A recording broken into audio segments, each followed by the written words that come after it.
Le peuple doit se mobiliser. Tout le monde se préparer pour confronter l'ennemi.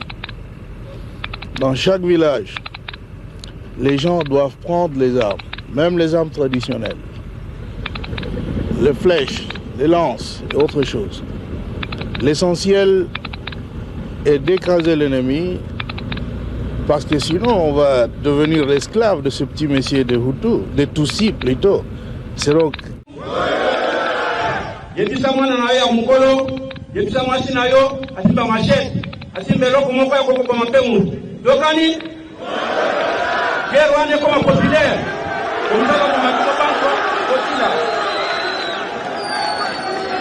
Bonjour, bonsoir, Bandeko Bandaka, Papa FTM ya Congo Milolo. Lelo autres allez dimanche le 6 novembre.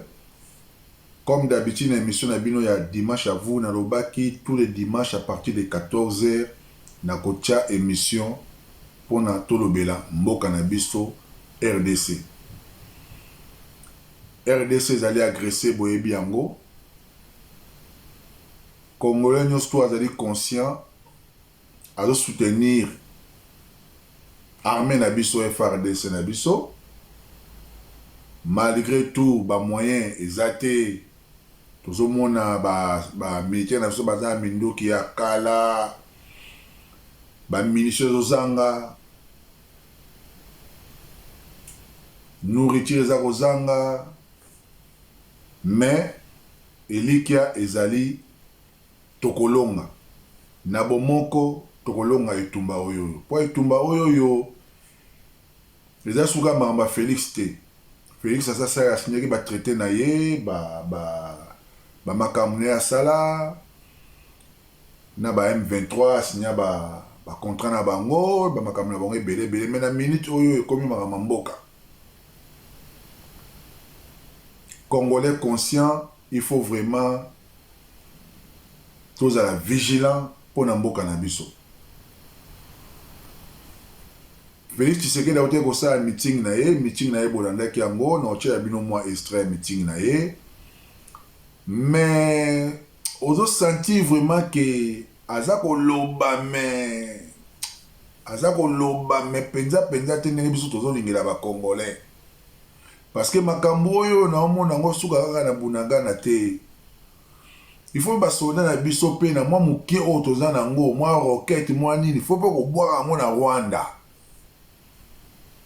Na ba frontière Rwanda ba peme na Goma faut pe ko ningisa ta mwa faut boire ta mwa eloko moko boye pe. Faut ningisa parce que ya maloba kaka boye toza ko loba boye parce que tous en expérience ya Barwane ndenge bazalaka. Lobi boka mato no dialogue. Bosolola. Bajusu ba M23.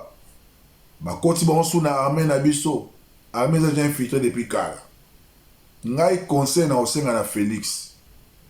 Félix za ba conseil belé. O baza peme na yo. Na minute ozali makamu ya mboka. Ezali makamu ya mboka, ezali makamu ya mabele, ezali suma mabajete. Kokene na koluka no ba solution mingi te. Il faut bana ko sina nanu na ba généraux rwandais o ba kota ba infiltré na na armée na biso. Pardon. Tous en plus de 500 généraux rwandais o ba yebani ba ba M23 ba kota na armée na biso. Félix oyebi bango ba politicien congolais boyebi bango bo bana nanu kokanga nanu bango.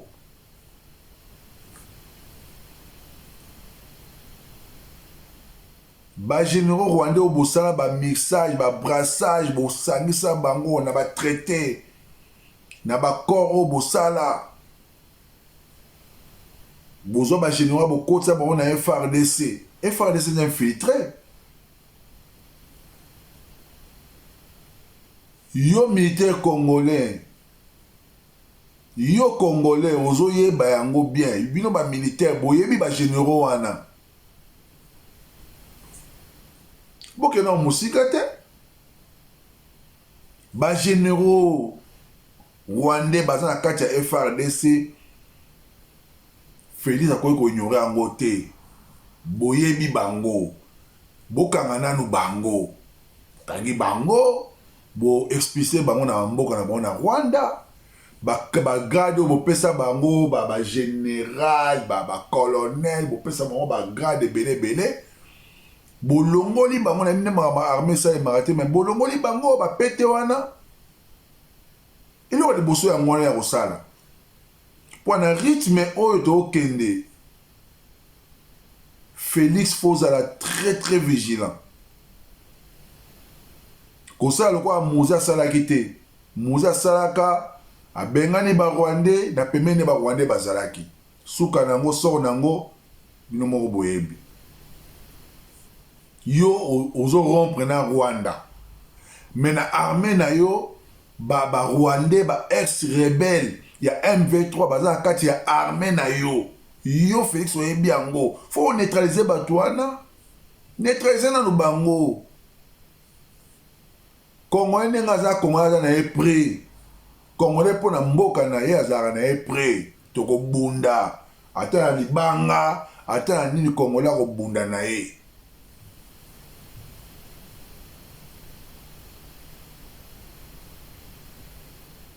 Na otela bino image ya discours ya Félix boyoka makamba lobi.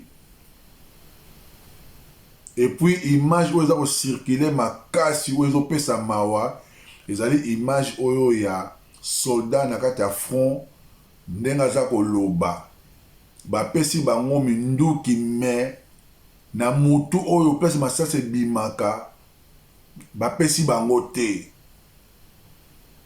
Soldat azomela mai azali me mai ya komela azomela mai moninga ne ko azoboto abi ko sisa mai ote baninga musu ba komela oteli bute yango ya mai aza komela epesi mawa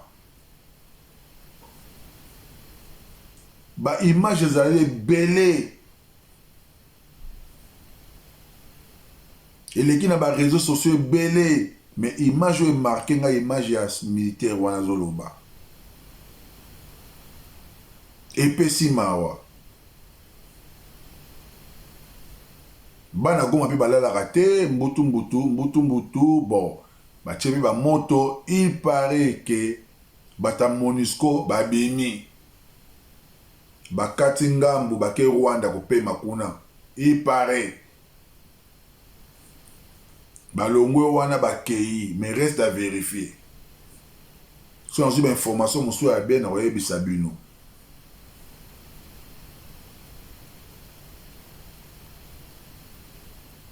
Et puis sujet mosusu na koloba ezali sujet ya ndeko na biso Fally. Fally Ipupa. Yo za grand musicien. Le pays est en guerre. Batu bazo kufa. Yango nanango oya ko influencer yo oke beta ba ba concert na ba crise. Mboka eza na guerre. Banzala partout, crise mondiale, na Congo kutu na parlons pas. Ok, ne pas de concert na ba stade des martyrs pour faire quoi? Pays c'est la guerre. So na nini batu bakufi. Batu bakufi comme siko nini mutu pa makambe comme ekweni na mutu na yo Fally Ipupa. Ekweni na mutu na yo. Yo ba organisateur wanta ba proposer yo. Ba producteur ta ba proposer au bambongo. Boza ba conseiller te bino ba musicien ngo congolais. Boza ba conseiller te ba ko ba noter na moment o te ta mboka ndenge za bulu yeke ba guerre partout, insécurité na Kinshasa, na est na parlons pas, na bandundu bambongo ba koti, bazoboma batu, banini partout, na ba kwa muzuna ba kin ba kuluna, makambe comme belé tika nanu to doser na mwa muke concert yango concert à 2500 francs congolais ça veut dire que tout le monde a kokota concert wana même les plus pauvres ya ville à Kinshasa a kokota concert à 2500 francs congolais pas ya otala yo mais faut avoir précaution Il faut qu'on soit pas ta sécurité, bah ça les belé. Ça des martyrs. Bon, ce qu'il a, il faut ça la caca. Si koyo, comme il m'a un procès, tu éviter ce maramongo les gars, il faut à Samba. Bon, après, justice nous a cadre makamunaye, mais en tout cas, mission congolais, n'a évité le niveau Lukaka. N'a évité le nom Lukaka, Fali.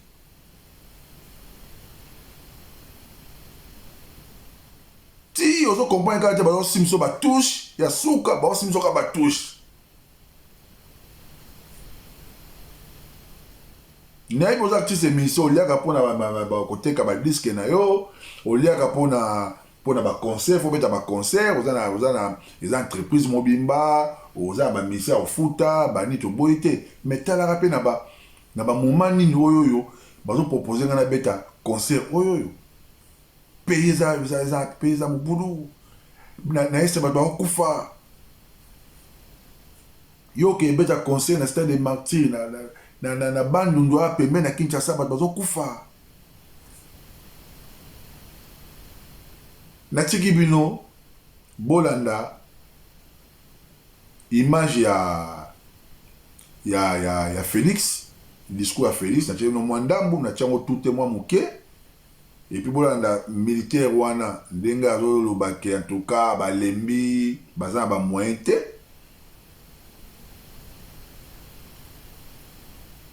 tolanda image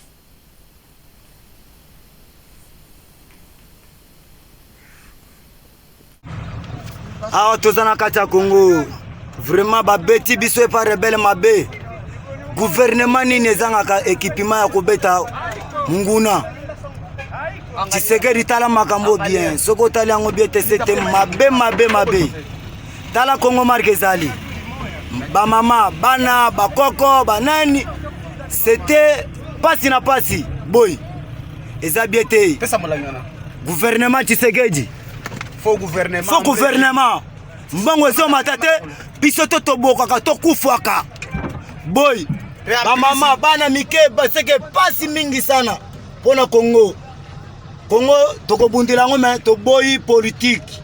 Je m'excuse complicité. Batindili biso atitaki ya munduki oyo.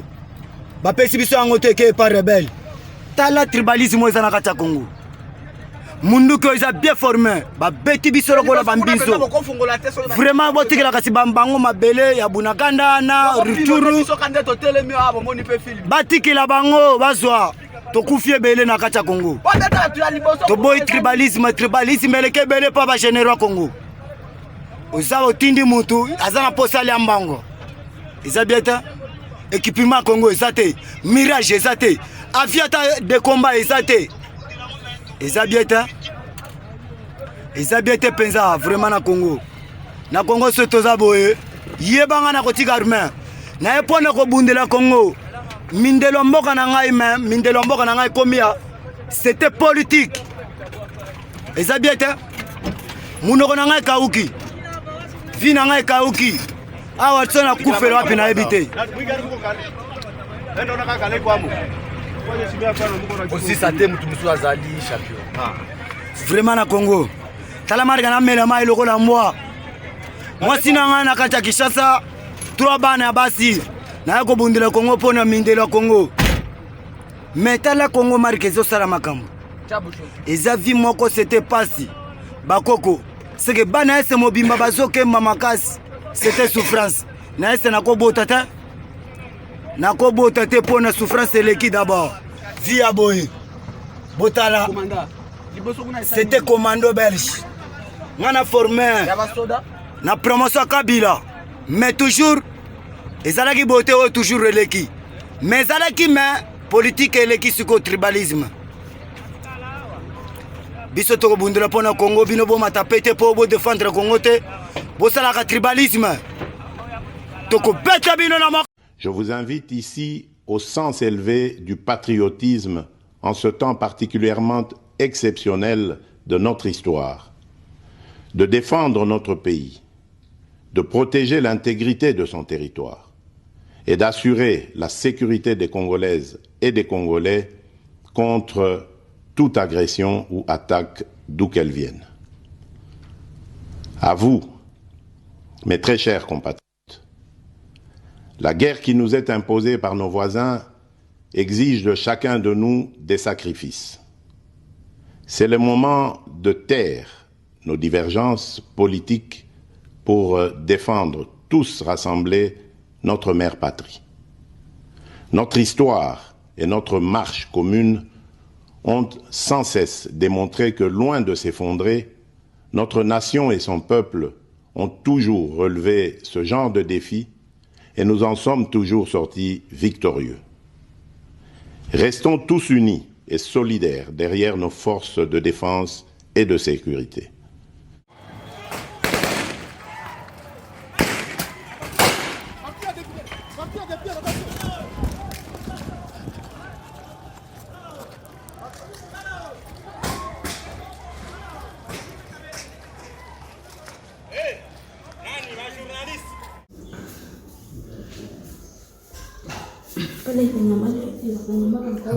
Hakuzifika masengi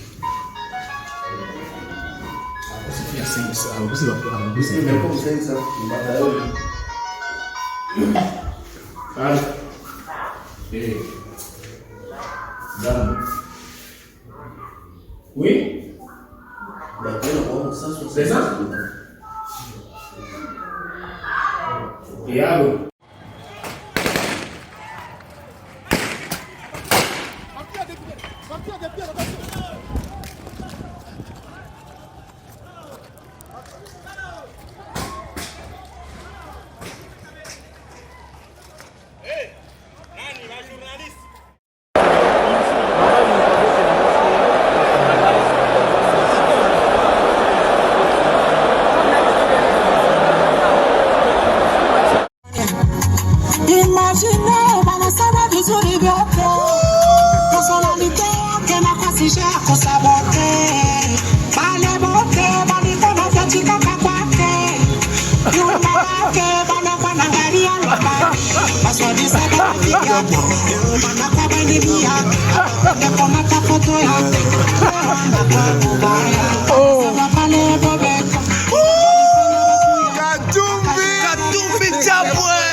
Assurance Ali Katumbi Toroka du sommeil.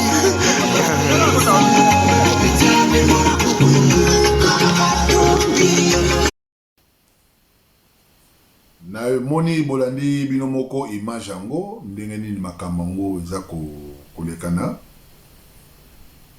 En tout cas Léon Ozala Moulay Mingite, na osenga kaka na ba Congolais, bisonyo surtout soutenir FRDC. Mboka wana totala kaka ba politicien te. Po ba politicien basi basala ba contrat na bango, ba signer ba makamu na bango, ba teka déjà Congo na ndenge na bango. Mais eloko tiré pas na biso ba Congolais, il faut lutter pour na mboka na biso. Pour na mabele faut Congolais, faut kufa pour na mabele na yo. Congolais, il faut kufa pour na mabele na yo. Ba mbongo oyo yo bopesaka ba député. Bon, ça va député Bambongo, ça va 21 000, à part avantage au bazouaka, prime bazouaka, 21 000 $. Et ça m'bonge belé. Félix, on a plus de 1000 conseillers, bazouaka 10 à 15 000 tous les mois, 15 000 $. C'est beaucoup d'argent. Salaire na mon Félix et banarate to basima on a 1 million quelque 1 million 300 000 $. Ex-président nani Kabila a reçu 630 000 $. Bambonge belé na Sénat na tout ça combien? Mboso na biso azwa combien ba mbongo ebele ndengwana pona ni bosoma minduki te. Bo réformer armée. Bo réformer armée na biso, bozwa ba jeune encadré par ba vieux oya kala.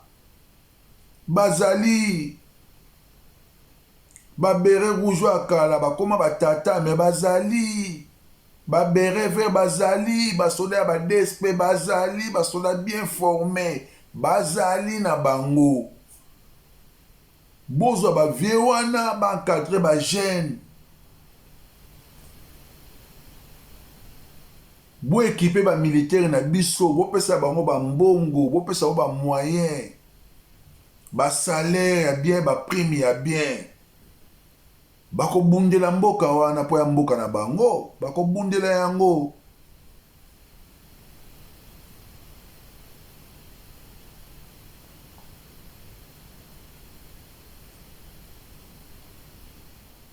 Pona nasukisa nakosukisa na secrétaire moko ya ambassade ya Rwanda boyebi na départ na bango ndenge bakendaki à partir ya Brazzaville asali mo ba déclaration moko eza ya quelques minutes aza koloba ba contrat oyo Félix asigna ye na Kabila na Kagame. Congolais nyonso walandela mwa makambo ya politique toyebi na biso bamakambo yango. Mais nakotiela bino kaka mwa image yango so mwa mokie boyoka eza kaka audio boyoka après to continuer émission na biso boyoka tout à l'heure. Un mouton de la République, un politicien congolais qui excelle toujours dans l'idiotie. Abantu batachaka kwa banyangana kata ba idio shiko kani. Chilombo anaanza kubeba bandu kwake bakasai bade, baigone na abo mu Rwanda, banenda mu Uganda pour signer des accords. Hein? Vous les moutons de la République. Félix Chilombo, quand il a eu la présidence, ces moutons n'étaient pas là. Hein? Ces moutons n'étaient pas témoins. La politique, il habite à Mugongo. Les politiciens congolais sont des imbéciles, vraiment. Chilombo est devenu président. Ils ne savent pas les tenants et les aboutissants, les raisons cachées, les secrets de Kingakate qui ont fait de Chilombo président. Ces idiots moutons, la plupart d'entre eux ne savent rien. Chilombo a pris la présidence. Quand il recevait Joseph Kabila à sa résidence, ces idiots moutons ne savaient pas de quoi Kabila et Chilombo se parlaient. Chilombo a commencé à fréquenter Kagame et Museveni. Chilombo ne prenait pas ces moutons. Hein? Chilombo allait avec un ou deux personnes, des Kasaïens, pour signer ces histoires avec Kagame et Museveni. Maintenant que ça le complique, hein, il ne dit même pas jusqu'à là, Chilombo n'a pas su dire la vérité à la nation congolaise. Pas même nation, dit au peuple congolais, parce que nous n'avons pas encore atteint le degré d'être une nation. Nous avons des relations compliquées, nous les Congolais d'abord. C'était un sénateur. Au lieu de se lancer dans une aventure pour faire des déclarations de soutien à quelqu'un qui ne vous a pas dit la vérité, qui ne vous a jamais présenté des documents de signature entre lui et Kagame, politicien congolais, idiot, imbécile, escroc qui recevait l'argent, vous allez vendre le Congo. Et le voilà. Il se lance dans des déclarations de soutien à un président escroc arrivé à la présidence d'une manière de magouille, un président qui est allé lui-même signer des accords à l'étranger sans informer même ses idiots députés nationaux et même ces autres idiots là-bas, sénateurs. Congo et Koufa, Banyangalakata. Ça c'est vous, les escrocs.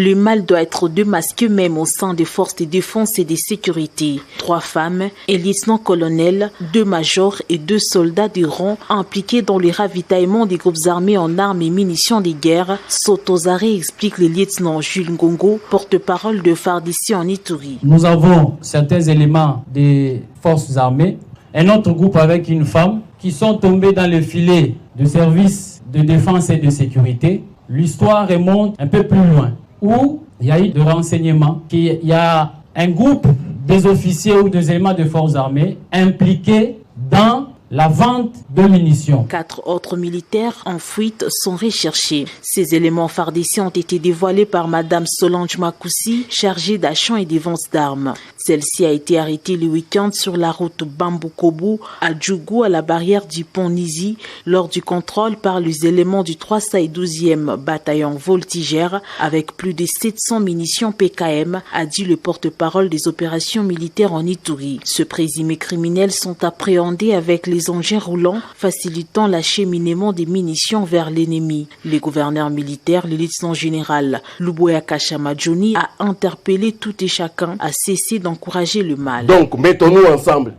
combattons ce mal-là. On lui a même dit comment est-ce qu'il faut transporter les munitions. Et c'est comme ça qu'elle avait les munitions sur sa tête, jusqu'à ce que les militaires ont insisté. Elle s'est battue avec les militaires. Elle a donné l'argent aux militaires, les militaires ont refusé. Et hommage à ces militaires-là, vraiment. Grande félicitations, vraiment. Prenons-nous la main dans la main pour qu'on ait vraiment la paix. Le jour où nous, les Ituriens, nous allons dire ça s'arrête aujourd'hui, ça va s'arrêter aujourd'hui. Prenons-nous la main dans la main pour qu'on ait vraiment la paix. Je demande encore à cette population, je demande aussi aux leaders politiques, à tous ceux-là vraiment qui aiment le pays, aidez-nous. Pour qu'on termine, on en termine une fois pour toutes. Cette énième arrestation à cette période de l'état de siège vient répondre à la volonté manifeste du chef de l'État, Félix Antoine Tshisekedi Tshilombo, celle de mettre fin aux magouilles et pratiques d'antivaleurs qui minent les forces de défense et de sécurité. Ces militaires indisciplinés et leurs collaborateurs civils sont mis à la disposition de l'auditorat militaire où ils vont répondre de leurs actes. On mis la main sur ce monsieur depuis le 29 septembre 2021 ici à Bougné. Il s'appelle monsieur Tibasima Baimuka John. Identité déclarée lors de l'instruction, mon général, il est congolais. Mais en fouillant ses dossiers, il a une carte de résidence au Canada. C'est lui, le cerveau monteur, le centre de gravité, un mouvement appelé Union nationale pour le changement intégral. C'est un mouvement politico-militaire où ses intentions, mon général, il voulait à tout prix réunir tous les groupes armés actifs de l'Ituri, venir en fait recruter pour installer ces groupes armés dans l'objectif de déstabiliser l'Ituri, saboter les intérêts de la défense, la grandeur de ce monsieur qui est devant vous, que vos services ont rendu comme service. Ils ont maîtrisé. Et pour sa libération, ils sont passés à nous donner, à corrompre vos services. Malheureusement, nous sommes au moment du changement et on n'a pas pu recevoir cet argent. Mais pour raison d'enquête, voici l'argent qu'ils ont voulu corrompre vos services et surtout vos agents qui étaient chargés pour l'instruction. Plus de $3 000, ça y est ici. C'est évident. On ne corrompt jamais la République, combat jamais la République, mon général. Plus rien, à vos ordres. Vraiment, le peuple se libère. À part vraiment rahia kusimama, population kusimama, hatutegee kukila mtu kusema tuletee amani, population tujigombane yako. Hivi hapa kabisa gari imesimama na inalungula ya MONUSCO na tunakonstate kama hao ndio wenyewe wako kabisa watere wa hii vita. Et donc hivi hapa uko naangalia niko karibu deja hapa Kanyaruchinya, gari iko na hapa uko naona hii population yote watu hawalale de façon que wakonstate hii vita imeisha. Donc population ni kabambi sana, na hapa nimezogea nyuma ya hii gari iko na lungula kidogo, chunga kidogo nizogelee gari nikuonyeshe, njoo hii kama uko naiona. Donc hapa iko naanza tazimika me vraiment isha lungula sana. Wakubwa viongozi wa nchi wajirasire na hii situation puisque na polisi deja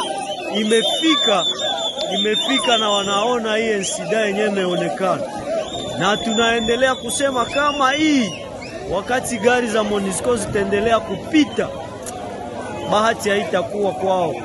Donc population ishasema ijikamate ya charge, na wanaohusika kusema wakamate jukumu za nchi wazikamate, juu hatutaitika kabisa.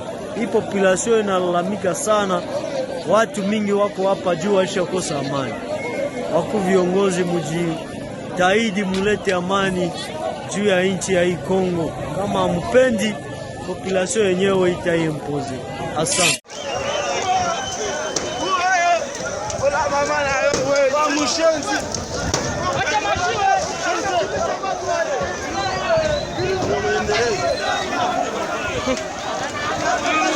Unasikia ndio vile. Unaona? Ba MONUSCO wanakwepa. Unaona? MONUSCO wanakwepa. Ba MONUSCO biko wanakwepa vitu viko ngumu. Hapa tuko frontière ya Ruzizi premier, ba MONUSCO biko wanakwepa, banaenda banakimbia. Pona mko leo na tiki bino, en tout cas ba bon dimanche na ba famille na bino. Tokutani dimanche prochain, toujours na émission na bino oyo ya émission à vous, eza ya bino ba congolais. Bo commenter, bo like, bo partager vidéo ndenge bolingi. Toza kaka na souci moko ke FRDC alonga etumba oyoyo, l'état pesa FRDC ba moyen nyonso tout apesa FRDC. Parce que na ngambu oyo ya ba M23, tozo mona ba M23, mais to comme mona ba image mususu za ko bimela biso ke M23 zaka ye moko te. To yebi bien que ba soutenu par ba mindele. Ba mindele nyonso tout ba na RDCT ba soutenir effort ya M23. Mais ra to comme mona ba image na ba mindele ba zo bunda na kati ya M23. Na ba mindele ba musu bazo ba mercenaires russes. Donc Kagame kena ko recruter ba mercenaires russes. Oh musu bazaki na ba Mali partout a recruter bango wana. Bango ne mutu baza ko bundana baza M20 momona M23 mais simena bango.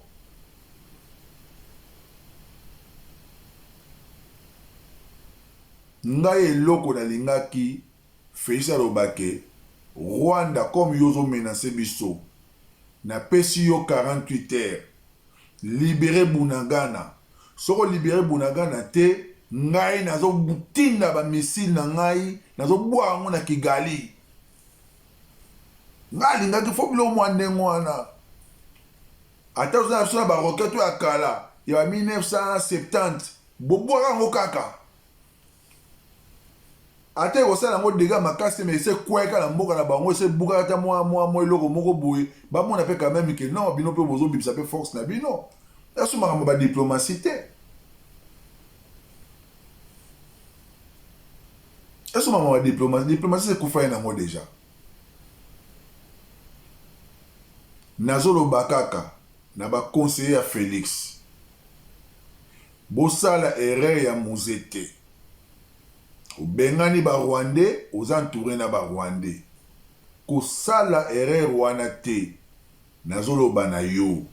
Bozana ba généraux Rwandais o bino bo yebi, o yo Félix o yebi.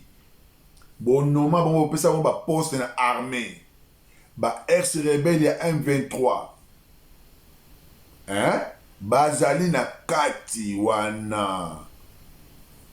Banano ko neutraliser moko kangana nu bango nyonso tout ba peme na yo wana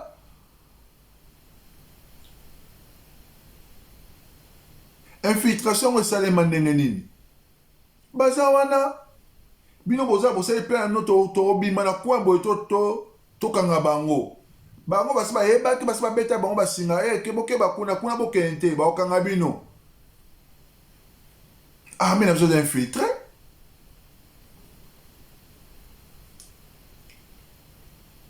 Pour la Nasugisa, na hotel Abino, image ya musée ndenga lobaka. Bolanda makambo ya musée ndenga lobaka.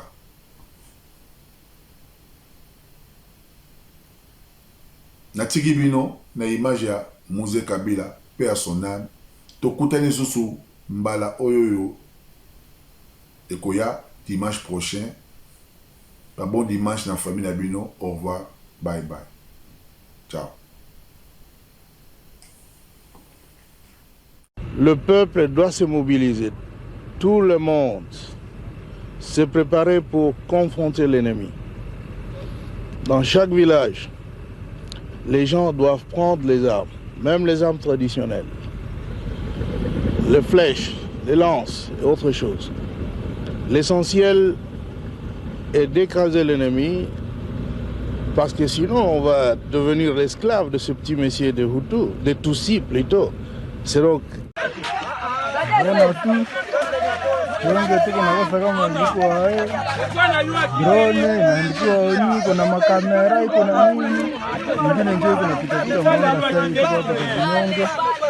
tuko fasi moja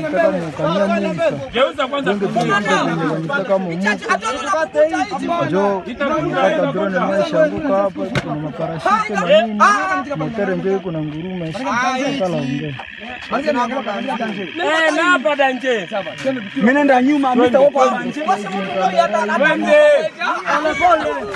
watu tuko rezema, tuko na wasoda bashafika kukatu sitoni na wengine kupale tunaola navo kacha na rafu kama itakuwa Mungu atasaidia tu, tunataipeleka sasa, tuko na kombata sisi tuifikishe mugine tunaenda nayo mugine kwa ifike mkiazinyonge, njoo kama tunaingiza kama tutabomola, kuna tuko na kata party hivi tuone jinsi ya kuipitiza, tutaona kama itapita ndio watu kama twende Ilunguza, kama tuingoe na tuko na order ati kama inabeba nini, kuna makamera mauricho nyingi, ndio watu kama tuko nini baba kubola nao mnaongeza ikosa, kisha njia inaharibika, nanduka njia